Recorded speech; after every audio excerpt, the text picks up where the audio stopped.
Muy bien, nosotros que quedamos aquí, hermanos, le damos la bienvenida nuevamente. Vamos a abrir nuestras Biblias en Génesis capítulo 39.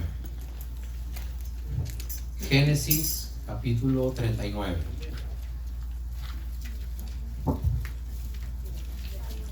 Perdón, Génesis capítulo 37, disculpen el error. Génesis capítulo 37. Primer libro de la Biblia, fácil de encontrar, capítulo 37. En algunas Biblias tiene un subtítulo que dice José es vendido por sus hermanos. Vamos a leerlo así, sentaditos. Yo voy a estar leyendo pausadamente el pasaje para que usted entre en sentido, lo pueda entender. Y entonces usted sígalo con su vista y vamos a aprender algún principio de la palabra del Señor en esta mañana. ¿Lo tienen? Génesis capítulo 37, versículo 1. La palabra del Señor dice así: habitó Jacob en la tierra donde había morado su padre, en la tierra de Canaán. Esta es la historia de la familia de Jacob. José, siendo de edad de 17 años, apacentaba las ovejas con sus hermanos, y el joven estaba con los hijos de Bila y con los hijos de Silpa, mujeres de su padre. Y José le informaba a su padre la mala fama de ellos. Pero amaba a Israel a José más que todos sus hijos, porque lo había tenido en su vejez, y le hizo una túnica de diversos colores. Y viendo sus hermanos que su padre lo amaba más que a todos sus hermanos, le aborrecían y no podían hablarle pacíficamente. Que el Señor bendiga su palabra. Yo te pido un minuto que podamos orar, por favor, pedirle a Dios que aquiete nuestros corazones para poder recibir la palabra del Señor en esta mañana. Yo no sé con qué cargas habrá venido usted hoy día. Yo no sé qué tendrá pendiente en este día o en la vida. Yo no sé cuál sea su petición. Dios sí la sabe. Pero lo que yo sí sé es de que si usted abre su corazón, Dios puede poner una semilla de fe que le sirva para que usted pueda seguir adelante en la vida. ¿Me acompañas a orar? Puedes cerrar tus ojos, inclinar tu cabeza un minuto y vamos a orar y pedirle al Señor que nos hable a través de este pasaje. Señor, te agradecemos en este día. Gracias porque sin ningún obstáculo, con toda libertad, podemos, Señor, abrir las puertas de este lugar y acá hacer, Señor, una congregación que testifica de lo que tú haces en nuestras vidas. Muchas gracias porque nos permitiste un día más el don de la vida y nos estiras tu mano cada día porque podamos aprender un principio de tu palabra, una enseñanza de tu palabra que podamos ponerla en práctica en nuestras vidas. Gracias porque tus principios siguen, Señor, perennes hasta ahora. Tu palabra no necesita modificaciones. Tu palabra no necesita actualizaciones. Tu palabra es fiel, verdadera para los tiempos actuales. Así que hoy día queremos recibir esa palabra viva, esa palabra que limpia nuestras vidas, esa palabra que golpea, Señor, como un martillo, que hace que nuestro corazón, que muchas veces se pone duro como piedra, pueda volverse suave como la carne, Señor. Así que en esta mañana recibimos tu palabra en el nombre de Cristo Jesús. Amén. Amén, amén. Cuando yo conocí al Señor en los tiempos prehistóricos, ¿no? Recién los dinosaurios desaparecían, así. En los años 80, ¿no? Esta es la parte que usted tiene que decir, aullar, ¿sí? En los años 80, yo iba en... Para eso sí somos obedientes, ¿no? En los años 80, yo congregaba, pertenecía y servía al Señor en la Alianza Cristiana y Misionera. Y en los años 80 hicieron un congreso mundial en mi país, en Perú, donde misioneros, servidores, pastores de todo el mundo se congregaron en una iglesia bastante grande que era donde nosotros congregábamos. En ese tiempo pasó una historia que a mí hasta ahora se me ha quedado grabada en mi corazón. Fueron unos hermanitos coreanos de Corea del Sur. Y en ese tiempo habían unas grabadoras, pero grandísimas, no habían celulares. Le dije que eran tiempos prehistóricos, ¿de acuerdo? Y iban ahí con su cámara ahí grandísima, y iban grabando. Y cada vez que iban, ¿no? Preguntaban y decían, ¿y cuántas iglesias son?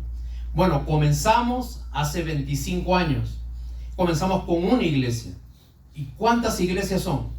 Bueno, ahorita somos 25. Y se miraban con ellos y no podían creer. ¿Cuántos servicios tienen en la mañana? 5. Y se miraban entre ellos, asombrados de lo que pasaba, ¿no? Y mientras ellos iban aprendiendo cuál era el método que teníamos en ese país subdesarrollado, de Latinoamérica, empobrecido, ellos veían como en medio de todo eso la obra del Señor iba creciendo. Ahora, nunca me olvidaré que vino uno de estos muchachos con su cámara un día y me dijo unas palabras que jamás voy a olvidar. Se me acercó, me miró a los ojos y me dijo lo siguiente. Nunca me voy a olvidar sus palabras. Hancha, harachapa. Así me dijo. Hancha, parachapa. ¿Ok? Ahora, obviamente en ese momento se fue y yo no entendí qué cosa fue lo que me quiso decir. Estuve con él conviviendo 3, 4, 5 días hasta que terminó el congreso, que era toda una semana. Antes de despedirnos, todos los hermanos abrazándose, distintas naciones, lenguas, etc. Y yo lo busqué al hermanito ese y le digo, a través de un intérprete, ¿no? Un favor, quiero saber qué significa ese algo así. Entonces busqué a un hermanito que hablaba inglés, ¿no? Yo en ese tiempo no hablaba el inglés refinado que hablo ahora, ¿no? Ese tiempo un poquito nomás sabía, ¿ok? Y le pregunté qué significa lo que él me quiso decir. Lo que significa es, primero está tu familia. Todo, o sea, lo que me quiso decir él es, todo está muy bonito, la iglesia está creciendo, están haciendo obras, están trabajando, se está multiplicando la obra, pero primero siempre acuérdate que es tu familia. Una vez le escuché a un pastor que dijo que cuando nosotros entremos a las puertas del cielo, ¿no? Y comencemos y veamos así todo, y veamos las nubes y el recibimiento que nos van a dar, seguramente 2 filas allá para aplaudiendo, ¿no? Uno más que venció y tú pasas, give me five, ahí estás entrando al cielo. Entonces, cuando te encuentres cara a cara con el Señor lo que te va a pedir cuentas no es primeramente de lo que tú has trabajado, de lo que tú has hecho, de lo que has servido. Primeramente Dios te va a preguntar, ¿y qué hiciste con tu familia? ¿Y qué de tu familia? Porque tu primer ministerio es tu familia. Y hoy día vamos a ver una familia disfuncional. Y ese es el título de esta mañana. Una familia disfuncional. Vamos a ver la familia de un jovencito que venía de un linaje muy famoso. Venía del linaje nada más y nada menos que de nuestro padre Abraham, el padre de la fe. Y este joven se llamaba José. José venía de una familia que tenía una promesa. Y la promesa era que esa familia iba a ser grande, innumerable, y que iba a bendecir a todas las naciones que había. Ahora, había un problema. José venía de una familia disfuncional. Vamos a ver qué dice el capítulo 37, el versículo 1. Dice, habitó Jacob en la tierra donde había morado su padre, en la tierra de Canaán. Vamos a pararnos un ratito aquí. Aquí estamos viendo primeramente la historia de un jovencito que se llamaba José. José viene del hebreo Yofá y significa el que Dios le agrega. Eso es lo que significa José. Y José tenía una familia muy pintoresca, por decirle algo. Su padre era Jacob. ¿Saben qué significa Jacob? Tramposo. Entonces, en ese tiempo se le ponían los nombres a las personas de acuerdo a sus características. ¿Cuál era el nombre de su papá? El tramposo. El que se las sabía todas. El que si te podía engañar, te engañaba.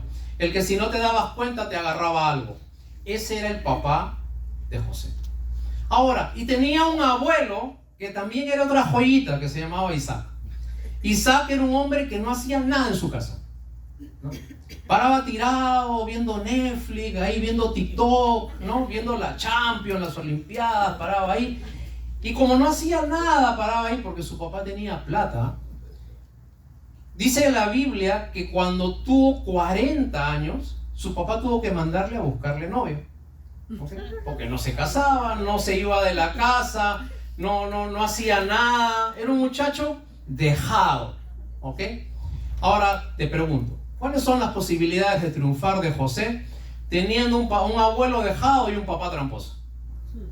Obviamente, él tenía que ver que todas las cosas que ellos hacían no le iban a funcionar en la vida. Por lo tanto, como dice el americano, ¿no? El americano tiene un dicho, dice, de tanto escuchar, aullar a los lobos, en algún momento tú también vas a aullar. Entonces, la Biblia dice, el que anda con sabios, sabio será, ¿no es cierto? Y todo lo contrario. Entonces, este muchacho, José, nace en medio de una familia disfuncional. Esta familia la había conformado teniendo Jacob muchas mujeres. Y en total eran 12 hermanos y una hermana. José tenía pues 11 hermanos. Ahora, vamos a ver las características de la familia de José. ¿Por qué era una familia disfuncional? Primeramente, Jacob tuvo una esposa a quien amaba mucho, que se llamaba Raquel. Raquel tenía un inconveniente, era una mujer estéril, no podía darle hijos. Entonces, como no podía darle hijos, en ese tiempo había una costumbre. La costumbre era que si usted no podía tener hijos, usted podía hacer que el esposo embarace a la sierva y la sierva daba a luz delante de la esposa y apenas salía ese niño del vientre de su madre, la esposa que era estéril podía recibirlo y lo tomaba, lo prohijaba y lo criaba como si fuera un hijo suyo. Y esto hizo Raquel 11 veces. Y ella no podía tener un hijo. Y ese era el pendiente que tenía Raquel en la vida. Hasta que finalmente, dice la Biblia, de que Dios abrió la matriz de esta mujer y nació un niño. Ese niño se llamó José. ¡Qué alegría para ese hombre! Que después de tanto buscar, por fin la esposa que tanto amaba, no la sierva, no la otra sierva, no la otra sierva, porque José tuvo hijos con 3 siervas, sino la esposa amada finalmente le pudo dar un hijo. Ahora, dice la Biblia que Jacob amaba tanto a José que le hizo unas vestiduras especiales y le puso unos vestidos de diversos colores. Ahora, quiero que te detengas aquí un ratito. Quizás para nosotros un vestido de diversos colores es algo que lo puedas comprar en una tienda, pero en ese tiempo era algo muy difícil de hacer. Para encontrar un color, un amarillo, un naranja, un púrpura, tenías que buscar plantas, tenías que buscar ciertos brebajes especiales y hacer tú mismo tu tinte. Y Jacob se había tomado el trabajo de ir haciendo un mandil, una túnica y ponerle de distintos colores. ¿Por qué? Porque esa era la luz de los ojos de Jacob. Y José dice que se vestía, a diferencia de sus hermanos, con esa túnica brillosa, aparente, lujosa, y así paraba en medio de todos. Ahora, esto fue tomado en cuenta por sus hermanos. Miren lo que dice versículo 2. Esta es la historia de la familia de Jacob. José, llegando a qué edad llegó este hijo amado que él estaba esperando? 17 años. Apacentaba las ovejas con sus hermanos. ¿De quiénes eran los hermanos? De Bilha, de Silpa, mujeres de su padre. Y el versículo 3 dice, y amaba Israel, o Jacob, más a José que a los demás hermanos, porque lo había tenido en su vejez. Y le hizo una túnica de distintos colores. ¿Cuál fue la reacción de sus hermanos? Versículo 4. Viendo sus hermanos que su padre lo amaba más que a ellos, le aborrecían y no podían hablarle pacíficamente. Ok, a ver, paremos un ratito y detengámonos a pensar en nuestras familias. ¿Okay? ¿Alguna vez has tenido un problema con un hermano tuyo? ¿Alguna vez un hermano tuyo te ha hecho una jugada que tú no esperabas? ¿Alguna vez un familiar ha hablado mal de ti? No digas amén, por favor, ratito, espera. Todavía no termino, espera. ¿Alguna vez un familiar, ¿cierto?, ha hecho que tu posición delante de los demás quede mal, entonces eso es una familia disfuncional. Una familia disfuncional es una familia que tiene conflictos, que tiene abusos, que tiene malas conductas, que tiene inconvenientes entre todos. Y dice la palabra del Señor que por ese detalle José era aborrecido por sus hermanos. Ahora, todos los hermanastros de José, los 10 que habían, porque en ese tiempo todavía no había nacido el último que faltaba, Benjamín. Todos los hermanos de José le aborrecían. Se habían puesto de acuerdo entre todos para aborrecer al hermanastro preferido. ¿Qué cosa hicieron? Miren lo que dice en el versículo 28. Génesis capítulo 37, versículo 28. Dice: cuando pasaban los madianitas, o sea que eran personas árabes, mercaderes, sacaron ellos a José. Génesis 37, 28. Sacaron a José de una cisterna y le trajeron arriba y le vendieron a los ismaelitas por 20 piezas de plata y llevaron a José a Egipto. Miren, ¿no? Qué linda esa, hermano, qué bonita familia, como dicen en un programa. Qué bonita familia, ¿no? Dice que vieron a José, primero lo metieron en una cisterna que era un cilindro, algo preparado para los líquidos, y ahí quisieron matarlo. Y dice que uno de sus hermanos, llamado Rubén, le dijo: no lo matemos. ¿Qué hacemos con este muchacho para desaparecerlo? Porque papá al único que quiere es a él. Y dice que por ahí pasaban unos ismaelitas o madianitas o árabes. Y ustedes saben que a los árabes les gusta mucho el negocio, ¿no? Y cuando llegaron, dice que se le ofrecieron a José como esclavo.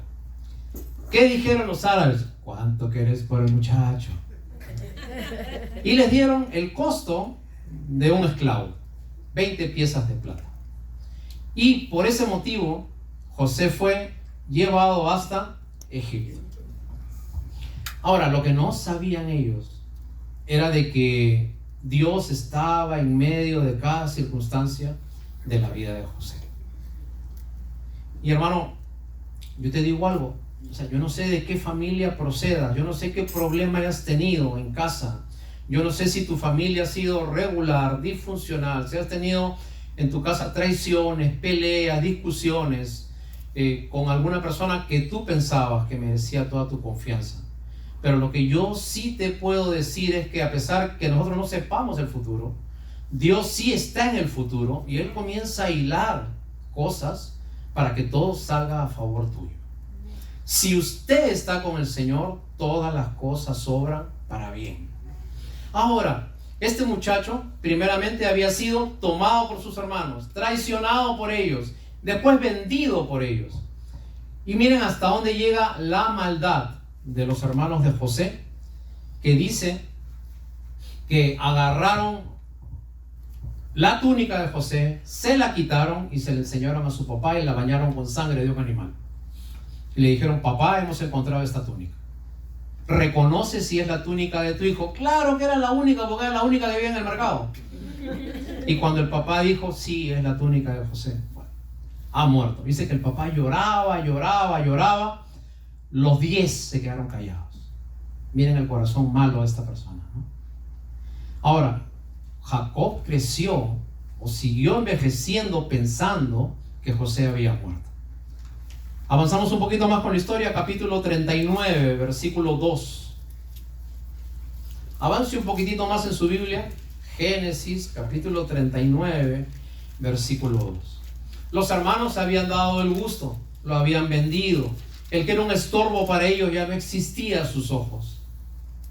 Versículo 39, versículo 2. Más. ¿Qué dice? Más Jehová estaba con y fue varón próspero y estaba en la casa de su amo el egipcio. Y hermanos, mientras el hombre planea venganzas, Dios planea bendiciones para sus hijos. Usted sabe que usted tiene un propósito en su vida. Usted sabe que el primer propósito es de que usted esté con Dios. La Biblia dice en 1 Corintios capítulo 1 que el Señor nos ha llamado a tener comunión con su Hijo Jesucristo. Ese es el propósito de Dios para usted.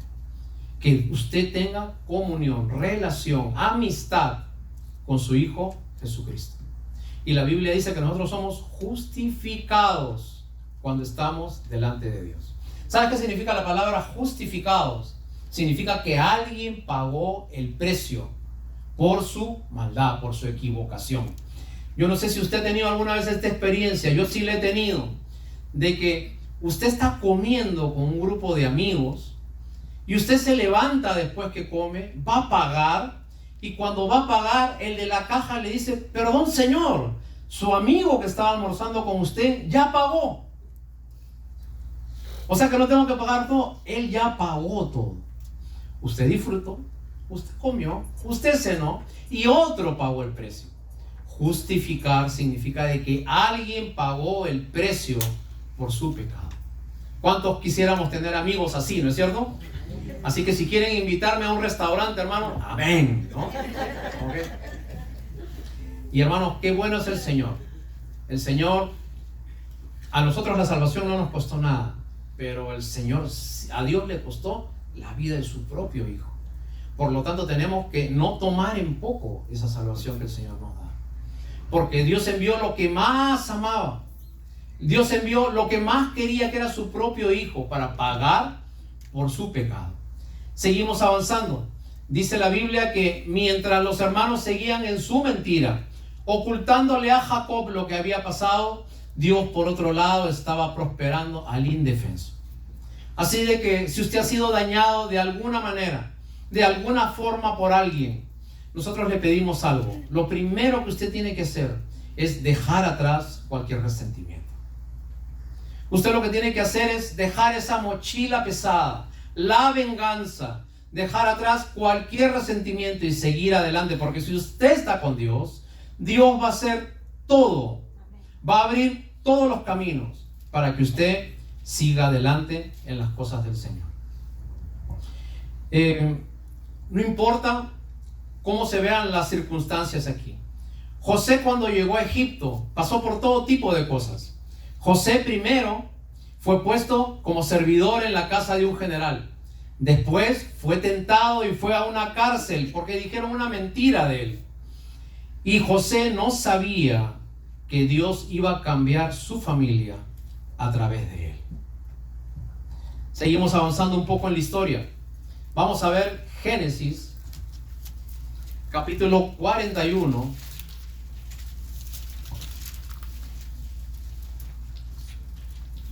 Versículo 1. José injustamente estuvo en una cárcel 13 años. Y allí dice que el hombre más importante que había en Egipto tuvo un sueño. Dice Génesis 41:1: aconteció que pasados 2 años tuvo Faraón un sueño. Le parecía que estaba junto al río y que del río subían 7 vacas, hermosas a la vista y muy gordas, y pasían en el prado.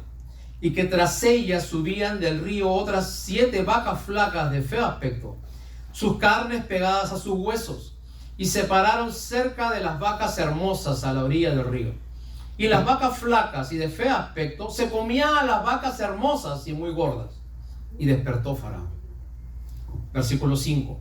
Durmió otra vez Faraón y soñó por segunda vez que 7 espigas llenas y hermosas crecían de una sola caña, y que después de ellas salían otras 7 espigas menudas y abatidas por el viento solano.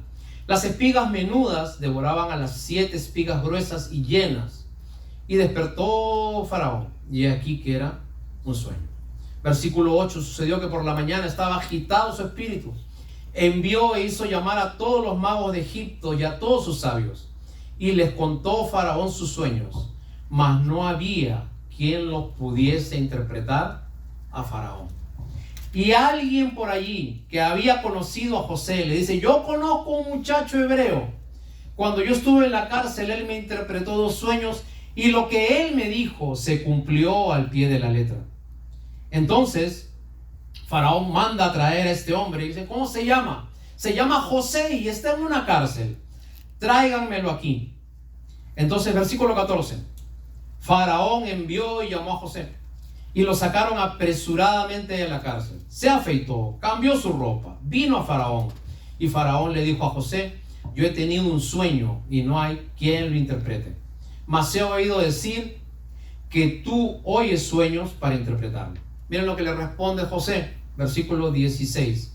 José le dice a Faraón: no está en mí el interpretar sueños, sino será Dios el que dé la respuesta propicia a Faraón. No está en mí, no es mi poder, no es mi capacidad, no es mi sabiduría, es Dios quien te va a dar la respuesta.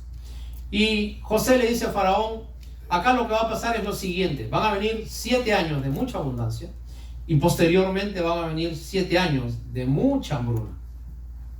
Entonces lo que usted tiene que hacer, Faraón, es usted tiene que guardar todo el tiempo de los primeros 7 años, que van a ser de mucha abundancia, porque van a venir posteriormente esos 7 años, 7 años de mucha hambruna. Entonces, cuando Faraón escuchó la interpretación, le dijo: ¿y qué significa el otro sueño? El otro sueño es lo mismo. Van a venir 7 espigas que van a crecer muchísimo, 7 años de mucha abundancia. Y después van a venir otros 7 años con espigas muy feas. Y esas espigas se van a comer a las espigas grandes, de tal manera que el hambre va a ser tan feroz que nadie se va a acordar ni siquiera de la abundancia que hubo.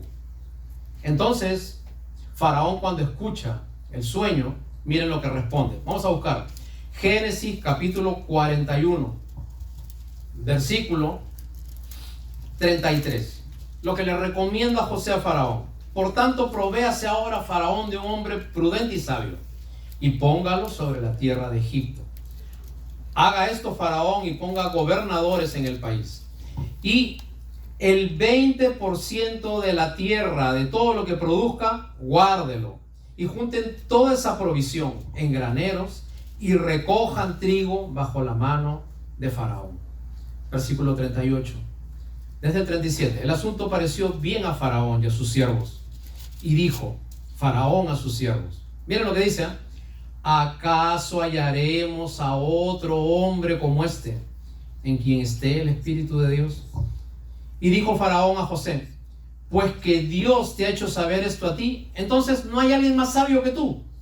Tú eres el que estarás sobre mi casa. Por tu palabra se gobernará todo mi pueblo.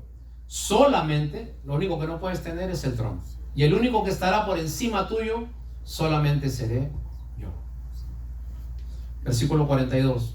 Entonces Faraón quitó su anillo de su mano, lo puso en la mano de José y lo hizo vestir. ¿Qué cosa dice? Lo hizo vestir ¿qué? ¿Qué le habían quitado a los hermanos? La túnica. ¿Y qué cosa le pone ahora Faraón? Le pone otra túnica. Y hermano, cuando Dios te quiere poner en un palacio, no hay cisterna que te aguante. Cuando Dios tiene un propósito para tu vida, no importa lo que te quiten en la vida, Dios te lo va a devolver.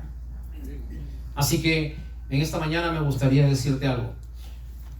Yo sé que cada uno de nosotros venimos de familias distintas, donde familias quizás donde muchas veces no hemos tenido padres cariñosos, donde hemos escuchado abusos, gritos, donde nunca ha habido una armonía, nunca ha habido una palabra linda, no ha habido risas, no ha habido abrazos. Pero mientras Dios esté contigo, Dios quiere comenzar con usted una familia que realmente muestre lo que es el amor de Dios.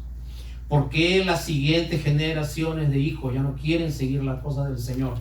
Porque nosotros cantamos aleluya en la iglesia, pero nos insultamos en la casa. Y las casas se vuelven campos de batalla. No hay alegría, no hay abrazos, no hay oraciones, no hay un momento en que podamos convivir como familia. Y todo es no, restricciones. Todo es juicios y no mostramos el amor. El apóstol Pablo dice: ¿no te has percatado que la bondad de Dios es la que nos lleva al arrepentimiento?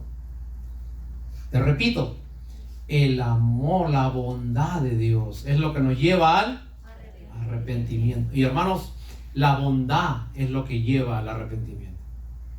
Nosotros debemos decir las cosas con verdad, pero también debemos decir las cosas en amor. Usted ya le dijo un par de cosas a sus hijos alguna vez, usted ya cumplió. Usted ya les explicó la palabra de Dios como debe ser, usted ya cumplió. ¿Ok? Pero cuando se los dice una y otra y otra y otra vez, al final lo que va a causar usted es rechazo. Una de las cosas más impresionantes que encontraron los seres humanos a través de la historia, ¿sabe qué es? La sal. Cuando las primeras personas se dieron cuenta del efecto que tenía la sal, se volvieron locos. Hicieron guerras, movieron barcos. Los romanos fueron hasta Israel solamente porque en el Mar Muerto habían bloques inmensos de sal. Y la sal era tan valiosa que se le pagaba con pedazos de sal a los soldados. Y de ahí viene la palabra salario. Y qué rica que es una comida con la sal, ¿no? El sazón, usted cocina y sa. ¿Cierto? Entonces usted prepara todo ahí, las hermanitas que van ahí cantando su corito mientras van ahí, sa. Ahora, cuando usted le echa demasiada sal a la comida, ¿qué cosa pasa? La daña. ¿Ok? Lo mismo sucede con la palabra. Cuando usted da la palabra, pero todo el día está atrás, y lanzando exhortaciones bíblicas, versículos bíblicos, y no bondad, entonces daña lo que Dios puede hacer. Y acuérdese de esa frase: el mismo sol que derrite la cera endurece el barro. ¿Okay? Y a veces nosotros podemos, en lugar de hacer que el corazón de nuestro hijo se derrita, lo podemos endurecer cada vez más. Entonces nosotros vemos hasta acá un muchacho dañado por su familia, ¿no?, que pasó mucho más que lo que tú pasaste. Yo no creo que nadie de ustedes lo haya metido en una cisterna, ¿no? ¿O sí? ¿Algunos de ustedes los han vendido, no? No. ¿Algunos de ustedes los han llevado a otro país amarrados, atados, esclavizados? No. ¿Algunos de ustedes los han metido en la cárcel? Y José pasó todo esto. Ahora, Dios, en medio de todo esto, tiene un trabajo y un propósito con José. Efectivamente vinieron los 7 años de mucha abundancia. ¿Y saben quién era el dueño y el que decidía a quién se le debería vender y no? José. Y después, conforme José interpretó el sueño, vinieron años de mucha hambruna. Y tanta fue el hambre que ya la gente se olvidó de la primera prosperidad que ellos tenían. Y el hambre fue de tal escala que ya no solamente el hambre fue en Egipto, fue a nivel mundial. Y Jacob también pasó hambre. Entonces, ¿qué cosa es lo que hace Jacob? Jacob manda a sus hijos a que vayan a ese sitio donde había provisiones. Génesis 42, versículo 1, estamos terminando. Viendo Jacob que en Egipto había alimentos, les dijo a sus hijos: ¿qué hacen ahí ocioseando? ¿Qué se están mirando entre ustedes? He aquí yo he oído que hay víveres en Egipto. Vayan allá, compren de allí para nosotros, para que podamos vivir y no muramos. Y descendieron los 10 hermanos de José a comprar trigo en Egipto. Entonces, versículo 6. ¿Quién era el señor de la tierra en ese tiempo? José. Dice, él vendía a todo el pueblo de la tierra. Y cuando llegaron los hermanos de José, se inclinaron a él a tierra, rostro a tierra. Versículo 7. José, cuando vio a sus hermanos, los conoció, mas hizo como que no los conocía. Pregunta: ¿por qué ninguno de sus hermanos reconoció a José? Y te voy a explicar por qué. Primero, habían pasado unos cuantos años. José había crecido. Segundo, la apariencia de un judío es muy distinta a la apariencia de un egipcio. Los egipcios, bien afeitaditos, pelo cortito, los ojitos delineados, ¿no? Y los hebreos barbudos, ¿no es cierto? Panzones, ahí pelucones. Ándale, mi carnal, ¿cómo está? Y los egipcios bien portados, bien puestitos, pintaditos, ¿no? bien delineados, bien pintados, afeitados. Entonces, obviamente, José también tenía esa apariencia. Entonces, no lo reconocieron a José.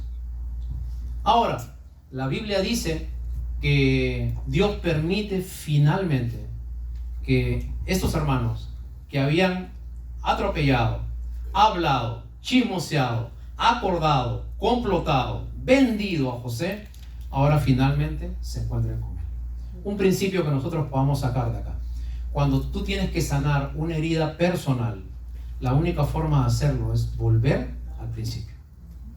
Tú no vas a poder superar nada si tú no vuelves a hablar con esa persona que te dañó.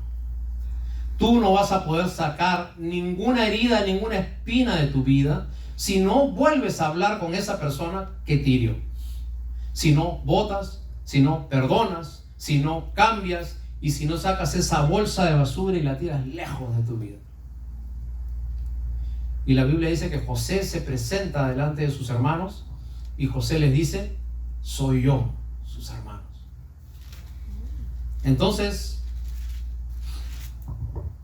nosotros vemos que José, a pesar de tener una familia difícil, José es guardado por un motivo especial. Génesis capítulo 45, versículo 1. José delante de sus 10 hermanos. Y dice: no podía ya contenerse José delante de todos los que estaban al lado suyo. Y José mandó salir a todos los que estaban en presencia de él. Y no quedó nadie, solamente José y sus hermanos. Entonces José se dio a llorar a gritos, y oyeron los egipcios, y oyó también la casa de Faraón. José le dijo a sus hermanos: soy yo, José, ¿aún vive mi padre? Y sus hermanos no podían responderle porque estaban turbados por todo lo que pasaba. Entonces José le dijo a sus hermanos: acérquense ahora a mí. Ellos se acercaron y él les dijo: yo soy José, vuestro hermano, el que vendieron a Egipto. Pero versículo 5 dice: pero no se entristezcan, ni os pese haberme vendido aquí, porque para preservación de vida me ha enviado Dios delante de vosotros. ¿Sabes qué significa eso? Mal para bien. Lo que parecía que era algo malo para ti, finalmente Dios lo hizo como algo bueno. Y Dios tenía una promesa con Abraham, y la promesa era de que de los lomos de Abraham iba a salir generaciones, un pueblo enorme que sirva al Señor. Y finalmente la pequeña familia de Jacob pudo regresar con José, José siendo el segundo de Faraón, y Faraón les dio un lugar que se llamaba Gosén, y allí estuvieron 400 años.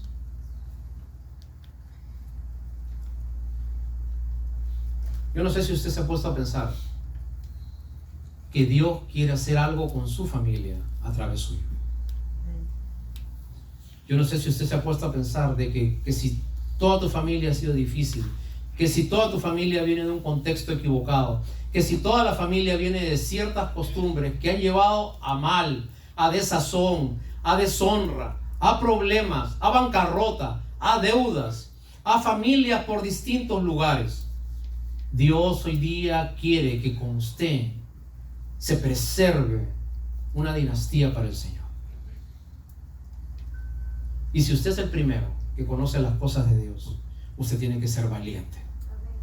José fue valiente. José nunca desconfió de Dios. José siempre siguió adelante. Mal para bien.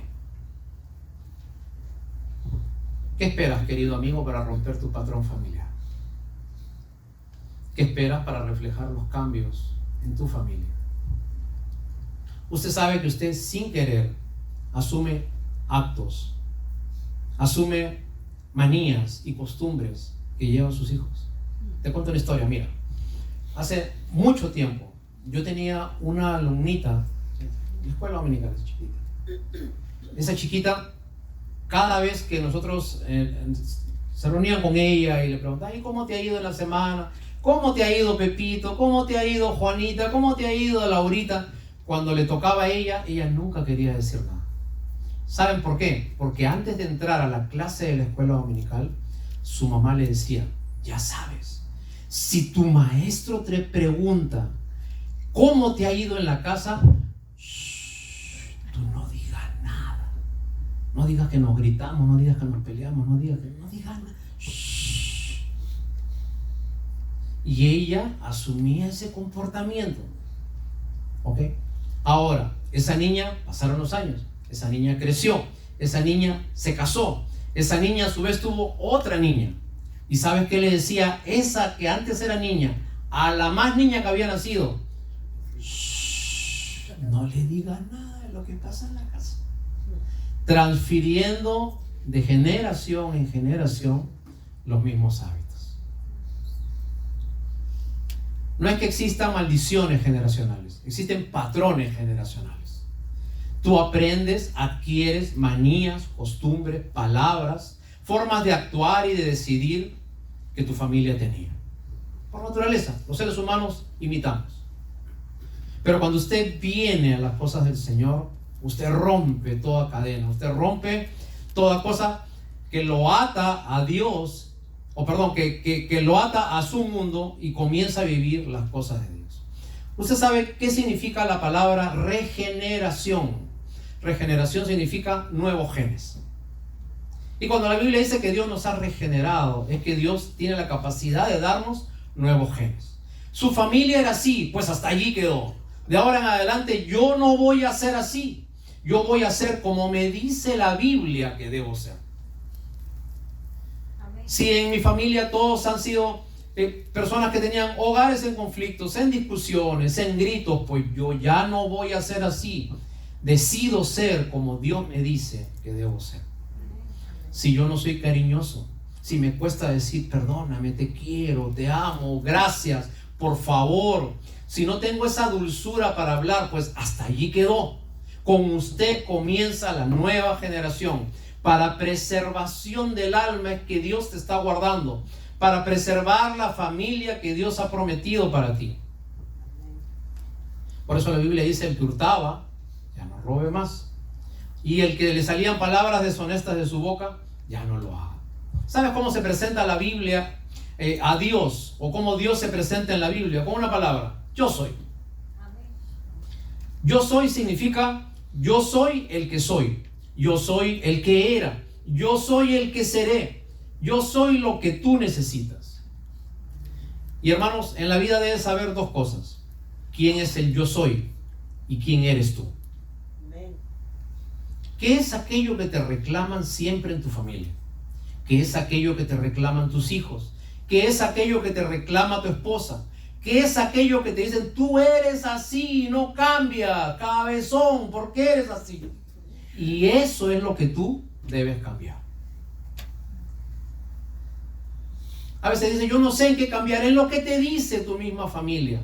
En eso debemos cambiar. Y hermanos, hay una similitud bien grande entre José y Jesús. José fue el hijo amado y Jesús también fue el hijo amado del Padre. Amén. José fue vendido por unas piezas de plata, Jesús también. José fue rechazado, Jesús también. José fue exaltado, Jesús también. José preservó toda una familia de Abraham para que no muriera en el hambre y siguieran viviendo y desarrollándose. Y de ahí venimos nosotros. Y Jesús también cuidó la familia de la fe, que es la iglesia, y se entregó por ella para que nosotros podamos seguir adelante en las cosas de la fe. Mal para bien. No importa si tu comienzo ha sido pequeño, Dios tiene grandes cosas para ti. No importa si usted vino de un contexto difícil, no importa si usted vino de un barrio malo, no importa si usted vino de un padre malo, no importa si vino de una familia mala.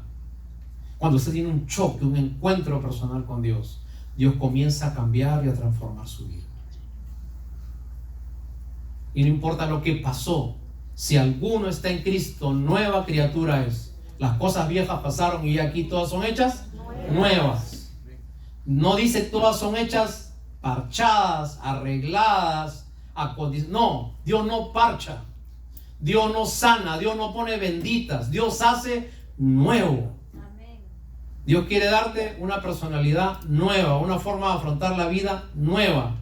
Que tú digas, caramba, ¿y ahora por qué decido así si antes no lo hacía? ¿Por qué ahora no miro cosas que antes miraba? ¿Por qué no voy a sitios donde antes iba? Si alguno está en Cristo, nueva criatura es. Las cosas viejas pasaron, todas son hechas nuevas. Y ese es el ofrecimiento que te damos en esta mañana. No importa tu pasado, no importa tu contexto, no importa cuánto te lastimaron, hay un ofrecimiento de parte de Dios para que usted hoy día se ponga a cuentas con Él y usted pueda ser esa familia que Dios quiere para los demás. El último versículo del Antiguo Testamento dice así: la última promesa de Dios antes de que 400 años hubiera silencio y viniera Jesús, dice así en el libro de Malaquías: Él convertirá el corazón de los hijos a los padres y de los padres a los hijos. Amén. Familia. Dios quiere formar familias. Dios quiere formar en usted una familia de fe, una familia de amor, una familia que brille, que se distinga y no que sea lo mismo que las demás. Y cuando usted lo hace, cuando usted se entrega al Señor, entonces Dios bendice y Dios tiene propósito. Quizás usted no ve ahora, quizás usted ve sus dificultades, sus problemas, sus cuentas por pagar, lo que tiene en el banco, sus trámites a medias, y diga: Señor, ¿hasta cuándo? No te preocupes. José también pensó lo mismo. José también estuvo 13 años en la cárcel. José también fue injustamente acusado. Pero cuando usted está con Dios y usted está en Dios, entonces Dios tiene grandes cosas para usted. Amén. ¿Quiere recibir las promesas del Señor? Amén. Vamos a ponernos de pie y vamos a orar. Vamos a darle gracias por lo que Él hizo en nuestras vidas. Y queridos hermanos, hay mucho trabajo que hacer. Y el trabajo comienza cuando usted llegue hoy día a su casa. ¿Cómo va a llegar? ¿Cómo va a hablar? ¿Qué va a decir? ¿Qué ambiente va a llevar usted? ¿Va a irradiar la luz del Señor? ¿O se va a ver una pequeña nube con truenos y relámpagos cuando usted entra por la puerta? Y eso es lo que tenemos que hacer nosotros, entregando nuestra vida, rindiéndosela al Señor. Y acuérdate, a pesar de lo que tú ves, Dios tiene un propósito para tu familia. Oremos. Señor, te agradecemos en esta mañana. Muchas gracias porque nosotros podemos ver a través de la historia de José, de que cuando tú bendices, Señor, cuando estamos contigo, no importa nuestro pasado, no importa las cosas que vivimos, no importa nuestro contexto, tú quieres, Señor, trabajar en cada uno de nosotros. Primero en nosotros y después en nuestra familia. Te pedimos perdón por no tomar en serio, Señor, este llamado que nosotros tenemos, a cuidar a nuestra familia, a ministrar a nuestra familia, con nuestro ejemplo, con nuestras palabras, con el dominio propio, con un buen carácter, con un corazón dispuesto a servirles a ellos. Y te pedimos que hoy día, Señor, podamos entender que nuestro primer trabajo es con nuestra familia. Tú dijiste: anda a tu casa, a los tuyos, y muéstrales, diles cuán grandes cosas ha hecho Dios contigo. Y ese es el trabajo que debemos hacer en el nombre de Jesús. Amén. Hermanos, que el Señor bendiga su palabra. Y nuestras hermanas de la alabanza, por favor. Amén. Gloria a Dios. Aleluya. Dios nos ha hablado y el Señor continúa usando a nuestro pastor. Gracias, Señor. Amén. Vamos a orar juntos al Señor. Aleluya.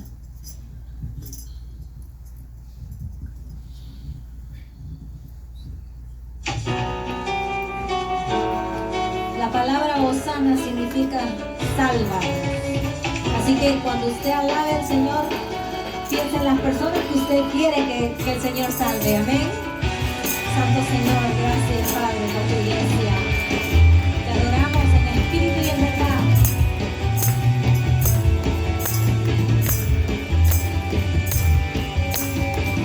Levantamos un clamor por sanidad y redención.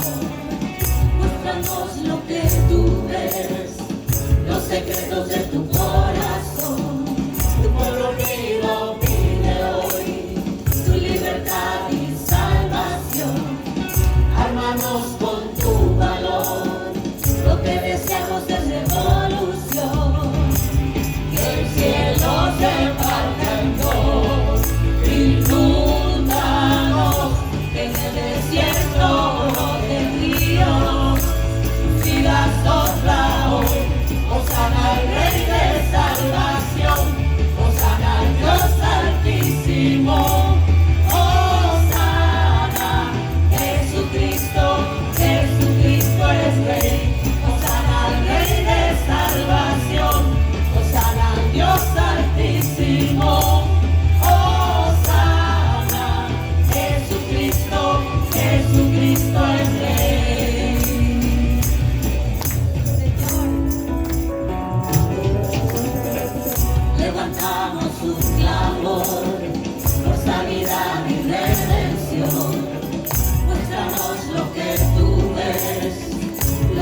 Cristo es Rey.